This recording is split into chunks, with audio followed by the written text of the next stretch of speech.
Price Lord. கர்த்தருடைய பரிசுத்த நாமத்துக்கு ஸ்தோத்திரம் உண்டாவதாக. ஏல்பேத்தேல் பிரேயர் மினிஸ்ட்ரி உங்களை வாழ்த்தி வரவேற்கிறது. இன்றைய தேவ வாக்கு யாத்ராகமம் 15ஆம் அதிகாரம் 13வது வசனம். நீர் மீட்டுக்கொண்ட இந்த ஜனங்களை உமது கிருபையினால் அழைத்து வந்தீர். உம்முடைய பரிசுத்த ஸ்தலத்திற்கு நேராக அவர்கள் உம்முடைய பலத்தினால் வழிநடத்தினீர். மீட்பாகிய கர்த்தர் ஹல்லேலூயா நம்மை அழைத்து வந்திருக்கிறார். தேவ ஜனங்களே, ஹல்லேலூயா. யாத்ராகமம் 6ஆம் அதிகாரம் 6வது வசனத்தில் நாம் எப்படியாக வாசிக்கிறோம்? ஹல்லேலூயா. ஆதலால் இஸ்ரவேல் புத்திரரை நோக்கி, நானே கர்த்தர், உங்கள் மேல் எகிப்தியருக்கு சுமத்தின சுமைகளை நீக்கி நான் உங்களை விடுவித்து உங்களை அவர்கள் அடிமைத்தனத்திலிருந்து நீங்களாகி ஓங்கிய கையினாலும் மகா தண்டையினாலும் உங்களை மீட்பேன் என்று சொல்லுகிறார். மீட்பு தேவனிடத்தில் இருக்கிறது வாலிப பிள்ளைகளே. ஹல்லேலூயா, ஹல்லேலூயா. தேவன் ஒரே குமாரனாகிய ஹல்லேலூயா இயேசுவை நமக்கு தந்து நித்திய ஜீவனை அடையும்படி அவரை தந்துருளி இவ்வளவாய் உலகத்தில் அன்பு கூர்ந்தார் என்று யோவான் 3ஆம் அதிகாரம் 16வது வசனத்தில் நாம் வாசிக்கிறோம். கொலேசியர் 1:14 கிறிஸ்து அவருடைய இரத்தத்தினாலே பாவ மன்னிப்பாக மீட்பு நமக்கு உண்டாக்கிறது.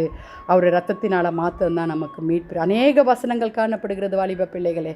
ஹல்லேலூயா. மீட்பு இரத்தத்தினால் உண்டாகிறது. இயேசு கிறிஸ்துவின் இரத்தத்தினால் உண்டாகிறது வாலிப பிள்ளைகளே. ஹல்லேலூயா. மீட்பு ஒரு மனிதன் மூலமாய் அருளப்பட்டிருக்கிறது. பிதாவானவர் இயேசுவை மனிதனாக உலகத்திற்கு அனுப்பி ஹல்லேலூயா அவர் நமக்காக தொழுமரத்திலே அவர் நமக்காக சிலுவையிலே சாபமானார் வாலிப பிள்ளைகளே. ஆமென். ஹல்லேலூயா. அவர் கற்பனைகளை கை கொள்கிறவர்களுக்கு அவர் 1000 தலைமுறை மட்டும் ஹல்லேலூயா அவர் நமக்கு சொந்தமான தேவனாய் ஹல்லேலூயா மீட்பு தருகிற தேவனாய் இருக்கிறார் வாலிப பிள்ளைகளே. எபேசியர் 1ஆம் அதிகாரம் 14வது வசனத்தில் அவருக்கு சொந்தமானவர்கள் ஹல்லேலூயா மீட்கப்படுவார்கள். ஆவியானவர் தம்முடைய சுதந்திரத்தின் அச்சாரமாக இருக்கிறார். கிறிஸ்து இரத்தத்தை சிந்தி நமக்கு அச்சாரமாகிய கிறிஸ்துவை நமக்கு தந்திருக்கிறார். அச்சாரமாகிய நம்மை அவர் மீட்டு கொண்டார் வாலிப பிள்ளைகளே. மீட்பு தேவனுடைய வல்லமினால் கிடைக்கிறது வாலிப பிள்ளைகளே. நம்ம ஜெபிக்கலாமா? துதிகளின் மத்தியில் வாசமாக இருக்கிற எங்கள் பரலோக தேவனே, மீட்பு தேவனிடத்தில் இருக்கிறது போல கர்த்தாவே எங்கள் வாலிப பிள்ளைகளை ரட்சித்து கொள்ளுங்கப்பா. மீட்பு ரத்தத்தினாலும் ஆண்டவரே தெய்வீக ரத்தத்தினால் மீட்பை தர வேண்டுமாய் ஜெபிக்கிறோம். ஆண்டவரே இயேசுவே, நீர் மனிதனாக இந்த உலகத்தில் வந்து பாவமானீரப்பா. எங்களுக்காக அப்பா நீர் அருளப்பட்ட மீட்புக்காக ஸ்தோத்திரம். உம்முடைய வல்லமைக்காக ஸ்தோத்திரம். துதிகன மகிமை உமக்கே செலுத்துகிறோம். மீட்பர் இயேசுவின் மூலம் ஜெபம் கேளும் பிதாவே. ஆமேன், ஆமேன். கர்த்தர் தாமே உங்களை ஆசீர்வதிப்பாராக. தேங்க்ஸ் ஃபார் வாட்சிங்.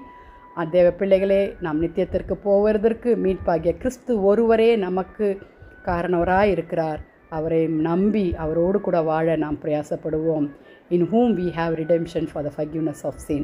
ஆம் தேவ பிள்ளைகளே, நம்முடைய பாவங்களை மன்னிக்கிற தேவன் இயேசு கிறிஸ்து ஒருவரே. Jesus is coming soon. Are you ready? Hallelujah. Amen.